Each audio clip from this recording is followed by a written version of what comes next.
If you open Palm Desktop and your data is missing, you are not alone. This is caused by a common issue.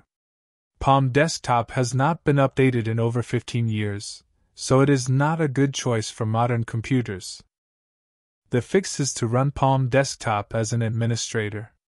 You can right-click the taskbar icon.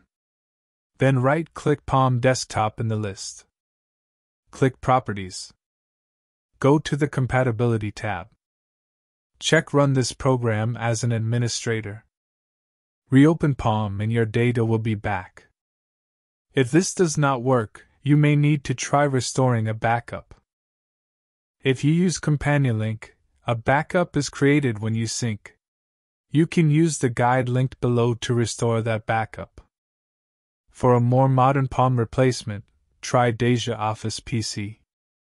All your Palm data can be synced easily. We have a video on migrating from Palm Desktop to Deja Office PC, which will be linked below.